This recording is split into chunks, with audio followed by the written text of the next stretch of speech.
പിതാവായ തുഞ്ചത്ത് രാമാനുജൻ എഴുത്തച്ഛനെ കണ്ടവരുണ്ടോ? ഉണ്ടെങ്കിൽ ഒരാളുണ്ട്. ഈ കൈക്കാത്ത കാഞ്ഞിരമരം. തുഞ്ചത്ത് എഴുത്തച്ഛൻ ജീവിച്ചിരുന്ന മണ്ണാണ് മലപ്പുറം ജില്ലയിലെ തിരൂരിലെ തുഞ്ചംപറമ്പ്. അധ്യാത്മരാമായണം സാധാരണക്കാർക്ക് മനസ്സിലാകുന്ന മലയാള ഭാഷയിലേക്ക് തർജ്ജമ ചെയ്ത് കിളിയെക്കൊണ്ട് പാടിപ്പിച്ച മഹത് വ്യക്തിയാണ് തുഞ്ചത്ത് രാമാനുജൻ എഴുത്തച്ഛൻ. ആ തുഞ്ചംപറമ്പിലാണ് ഞാനിപ്പോൾ നിൽക്കുന്നത്. അതും കൈക്കാത്ത കാഞ്ഞിര മരത്തിന്റെ മുന്നിലാണ്. ഈ മരത്തിനൊരു വലിയ പ്രത്യേകതയുണ്ട്. സാധാരണ കാഞ്ഞിരക്കുരു എന്ന് പറഞ്ഞാൽ വളരെ കയ്പുള്ളൊരു സംഭവമാണ്. എന്നാൽ ഈ മരത്തിൽ നിന്ന് വീഴുന്ന കാഞ്ഞിരക്കുരു ഒന്നും തന്നെ കയ്ക്കില്ല. പരമഭക്തനായ എഴുത്തച്ഛന്റെ സാമീപ്യം കൊണ്ട് എന്തോ ഈ കാഞ്ഞിര മരത്തിലെ കുരി കയ്ക്കത്തുമില്ല. ഈ മരം നിത്യ യൗവനത്തില് അങ്ങനെ നിൽക്കുന്നുണ്ട്. നിരന്തരമായിട്ടുള്ള നാമജപം കേട്ടിട്ടാണ് ഈ ചെടി വളർന്നത്. അതായത് തുഞ്ചത്ത് എഴുത്തച്ഛൻ ഇവിടെ ഇരുന്നിട്ടാണ് അധ്യാത്മ രാമായണം തർജ്ജമ ചെയ്തതെന്നാണ് പറയുന്നത്. മാത്രമല്ല അതിൽ നിറയെ ഭക്തി കലർത്തി. ഭക്തി എന്ന് പറഞ്ഞാൽ എന്താ? ഭഗവാനോടുള്ള സ്നേഹം, വിശ്വാസം, പരമപ്രേമത്തിന് ആ ഭക്തി എന്ന് പറയുന്നത്. ഭക്തിയും കൂടെ അങ്ങോട്ട് ചേർത്തപ്പുണ്ടല്ലോ, ഈ അധ്യാത്മ രാമായണം കേട്ട ഈ കാഞ്ഞിര മരത്തിന്റെ കുരു പോലും കഴിക്കില്ല എന്നാണ് പറയുന്നത്. എല്ലാ വർഷവും നവരാത്രി ദിവസങ്ങളിൽ വിജയദശമി ദിവസം ജാതി മത ഭേദന്യേ എല്ലാ ദിക്കിൽ നിന്നും ആളുകൾ ഇവിടെ എത്താറുണ്ട്.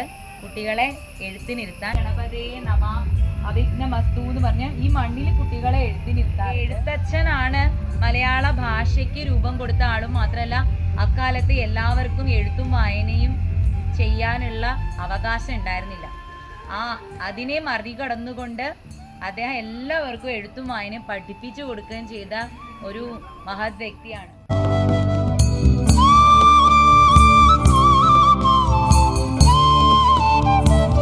ഇതായിരുന്നു എഴുത്തച്ഛൻ എഴുത്ത് പഠിപ്പിച്ചിരുന്ന. ഇപ്പൊ ഇവിടെ ഒരു ക്ഷേത്രമാണ്.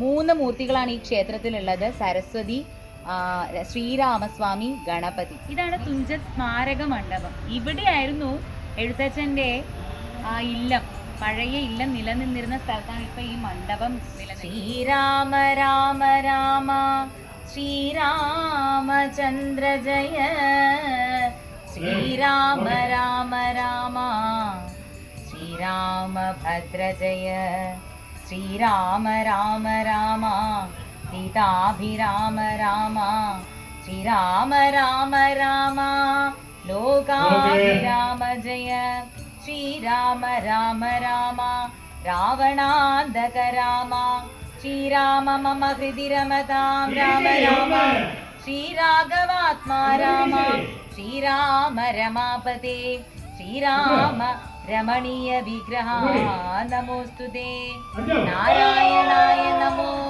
നാരായണായ നമോ നാരായണായ നമോ നാരായണായ നമോ നാരായണായ നമോ നാരായണായ നമോ നാരായണായ നമോ നാരായണായ നമോ. അവസാനത്തെ ഭാഗമാണ്. ഭഗവാൻ പട്ടാഭിഷേകമൊക്കെ കഴിഞ്ഞു. ഇനി ഭഗവാന്റെ രാജ്യഭാര ഫലം. ഇന്നെനിക്ക് ഇവിടെ വന്നിരുന്നില്ല, ആദ്യത്തെ വായിക്കാൻ ഒരു ഭാഗ്യം തന്നല്ലോ ഭഗവാൻ. എങ്ങനെ പിടിപ്പിച്ചൊരു കാര്യം ഞാൻ ആലോചിക്കുന്നു. എനിക്കിതൊരു ഭയങ്കര ഒരു അത്ഭുതമായിരിക്കും കേട്ടോ. ജാനകി ദേവിയോടും കൂടി രാഘവനാനന്ദം ഉൾക്കൊണ്ടു രാജഭോഗാൻവിധം അശ്വമേധാദിയാം യാഗങ്ങളും ചെയ്തു വിശ്വപവിത്രയാം കീർത്തിയും പൊങ്ങിച്ചു വിശേഷ സൗഖ്യം വരുത്തി പ്രജകൾക്കു വിശ്വമെല്ലാം പരിപാലിച്ചരുളിനാൻ. വൈധവ്യ ദുഃഖം വനിതമാർക്കില്ലൊരു വ്യാധി ഭയവും ഒരുത്തർക്കുമില്ലല്ലോ. സസ്യ പരിപൂർണയല്ലോ ധരിത്രിയും ദസ്യുഭയവും ഒരിടത്തുമില്ലല്ലോ. ബാലമരണമകപ്പെടുമാറില്ല കാലേ വരിശിക്കുമല്ലോ ഘനങ്ങളും. രാമപൂജാപരന്മാർ നരന്മാർ ഭുവി രാമനെ ധ്യാനിക്കുമീവരും സന്തതം. വർണ്ണാശ്രമങ്ങൾ തനിക്കുള്ളതൊന്നും ഇളക്കം വരുത്തുകയില്ലാരുമേ. എല്ലാവനുമുണ്ടനുകമ്പ മാനസേ നല്ലതൊഴിഞ്ഞൊരു ചിന്തയില്ലാർക്കുമേ. നോക്കുമാറില്ലാരുമേ പരതാരങ്ങൾ ഓർക്കയുമില്ല പരദ്രവ്യമാരുമേ. ഇന്ദ്രിയ നിഗ്രഹം എല്ലാവനുമുണ്ട് നിന്നയുമില്ല പരസ്പരമാർക്കുമേ. നന്ദനന്മാരെ പിതാവ് രക്ഷിക്കുന്ന വണ്ണം പ്രജകളെ രക്ഷിച്ചു രാഘവൻ സാകേതവാസികളായ ജനങ്ങൾക്കു ലോകാന്തര സുഖമെന്തോ നിതിൽ പരം. വൈകുണ്ഠലോക ഭോഗത്തിനു തുല്യമായി ശോകമോഹങ്ങളകന്നു വീടിനാൻ. നാരായണ ജയ നാരായണ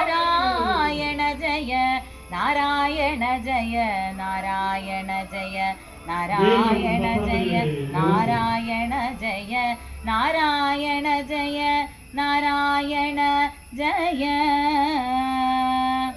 അധ്യാത്മരാമായണമിതമെത്രയും അത്യുത്തമോത്തമം മൃത്യുഞ്ജയ പ്രോക്തം അധ്യയനം ചെയ്യിൽ മർത്യ നിജന്മനാ മുക്തി സിദ്ധിക്കുമതിനില്ല സംശയം. മൈത്രീകരം ധനധാന്യ വൃത്തിപ്രദം ശത്രുവിനാശനമാരോഗ്യവർദ്ധനം ദീർഘായുരർത്ഥപ്രദം പവിത്രം പരം സൗഖ്യപ്രദം സകലാഭീഷ്ടസാധകം. ഭക്യാ പഠിക്കിലും ചൊൽകിലും തൽക്ഷണേ മുക്തനായിടും മഹാപാതകങ്ങളാൽ അർത്ഥാഭിലാഷി ലഭിക്കും മഹാധനം. പുത്രാഭിലാഷി സുപുത്രനെയും തഥാ സിദ്ധിക്കും ആദ്യ ജനങ്ങളാൽ സമ്മതം. വിദ്യാഭിലാഷി മഹാബുധനായി വരും വന്ധ്യായുവതി കേട്ടിടുകിൽ നല്ലൊരു സന്തതിയുണ്ടാം അവൾക്കെന്നു നിർണയം. ബദ്ധനായുള്ളവൻ മുക്തനായി വന്നിടും ആർത്തി കേട്ടിടുകിൽ അർത്ഥവാനായി വരും. ദർഗങ്ങളെല്ലാം ജയിക്കായി വരുമതി ദുഃഖിതൻ കേൾക്കിൽ സുഖിയായി വരുമവൻ. ഭീതനിതു കേൾക്കിൽ നിർഭയനായി വരും വ്യാധിതൻ കേൾക്കിൽ അനാതുരനായി വരും.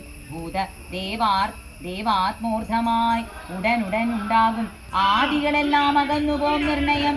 ദേവപിതൃഗണാതാപ സമുഖ്യന്മാരെ വരുമേറ്റം പ്രസാദിക്കും അത്യരം കൽമഷമെല്ലാം അകലുമതേയില്ല. ധർമാർത്ഥകാമമോക്ഷങ്ങൾ സാധിച്ചിടും അധ്യാത്മരാമായണം പരമേശ്വരൻ അദ്രിസുതയ്ക്കുപദേശിച്ചിതാദരാൽ നിത്യവും ശുദ്ധബുദ്ധ്യാ ഗുരുഭക്തി പൂണ്ട് അധ്യയനം ചെയ്കിലും മുതാ കേൾക്കിലും സിദ്ധിക്കും എല്ലാ അഭീഷ്ടമെന്നിങ്ങനെ ബദ്ധമോദം പരമാർത്ഥം ഇതൊക്കവേ ഭക്യാ പറഞ്ഞടങ്ങി കിളി പൈതലും ചിത്തം തെളിഞ്ഞു കേട്ടും മഹാലോകരും. ഹരേ രാമ രാമ രാമ ഹരേ ഹരേ ഹരേ കൃഷ്ണ കൃഷ്ണ കൃഷ്ണ ഹരേ ഹരേ ഹരേ രാമ രാമ രാമ ഹരേ ഹരേ ഹരേ കൃഷ്ണ കൃഷ്ണ കൃഷ്ണ ഹരേ ഹരേ. രാമായണത്തിന്റെ ഫലശ്രുതിയാണ് ഇപ്പൊ ഞാൻ വായിച്ചത്. ഇതിൽ പറയുന്നതാണ്, ഇത് ഭക്തി കൊണ്ട് ഇത് ചൊല്ലുകയും പഠിക്കുകയും കേൾക്കുകയും ചെയ്താൽ മുക്തനായി തീർന്നിടും. ധനം വേണ്ടവർക്ക് ധനം കിട്ടും, പുത്രനെ വേണ്ടവർക്ക് പുത്രനെ കിട്ടും. അതുപോലെ വിദ്യ കാക്ഷിക്കുന്നവര് വളരെ വിദ്യയില് അതിപ്രഗത്ഭരായി തീരും. ഇനി വന്ധ്യായിട്ടുള്ള യുവതിയാണ്, കുട്ടികൾ ജനിക്കില്ല എന്ന് പറഞ്ഞ് എഴുതി തള്ളിയവര് പോലും ഇത് കേട്ടാൽ നല്ല കുട്ടികൾക്ക് അമ്മമാരായി തീരും. എല്ലാത്തിലും ബന്ധനായിരിക്കുന്ന ആത്മാക്കള്, വളരെ അറ്റാച്ച്ഡ് ആയിട്ട് ജീവിക്കുന്ന ആളുകള് ഡിറ്റാച്ച്ഡ് ആയിട്ട് മാറും ഇത് കേട്ട് കഴിഞ്ഞാൽ. ദുഃഖിതനായിരിക്കുന്ന ആൾക്ക് സദ്ഗതി ലഭിക്കും ഇത് കേട്ട് കഴിഞ്ഞാൽ. വളരെ ഭയത്തോടുകൂടി ജീവിക്കുന്ന ആളുകൾക്ക് ഭയം എല്ലാം ഒഴിഞ്ഞു പോകും.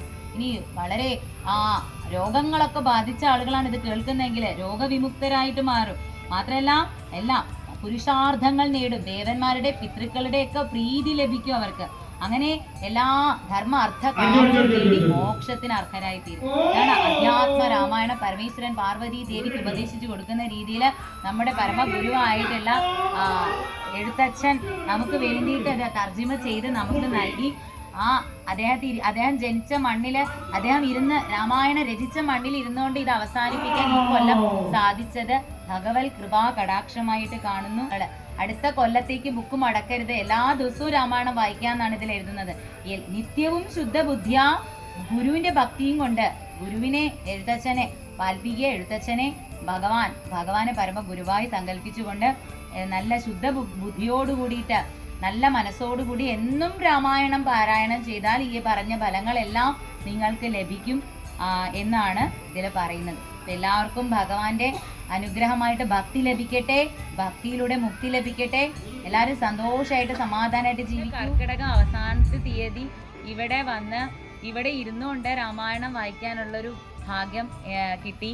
വളരെ സന്തോഷം. രാമായണം മുഴുവനും ഭക്തിയാണ്, ഭഗവാനോടുള്ള സ്നേഹമാണ്, മാത്രമല്ല തത്വജ്ഞാനാണ്. നമ്മൾ ഭഗവാനെ അറിയാനും ഭഗവാന്റെ വഴിയിലേക്ക് പോകാനുള്ളൊരു മാർഗമായിട്ടാണ് ഗുരു പരമ്പരകളിൽ ഒരാളായ എഴുത്തച്ഛൻ അധ്യാത്മ രാമായണം നമുക്ക് വേണ്ടിയിട്ട് തർജ്ജമ ചെയ്തത്. കർക്കിടകത്തിലെ രാമായണ പാരായണം നടത്തി എല്ലാവർക്കും ഭഗവാന്റെ അനുഗ്രഹം ഉണ്ടാകട്ടെ. മാത്രമല്ല കർക്കിടകത്തിൽ മാത്രമല്ല എല്ലാ ദിവസവും രാമായണ പാരായണം ചെയ്യാനായിട്ട് ശ്രമിക്കുക. സർവം ശ്രീകൃഷ്ണ അർപ്പണമസ്തു. രാധേ രാധേ.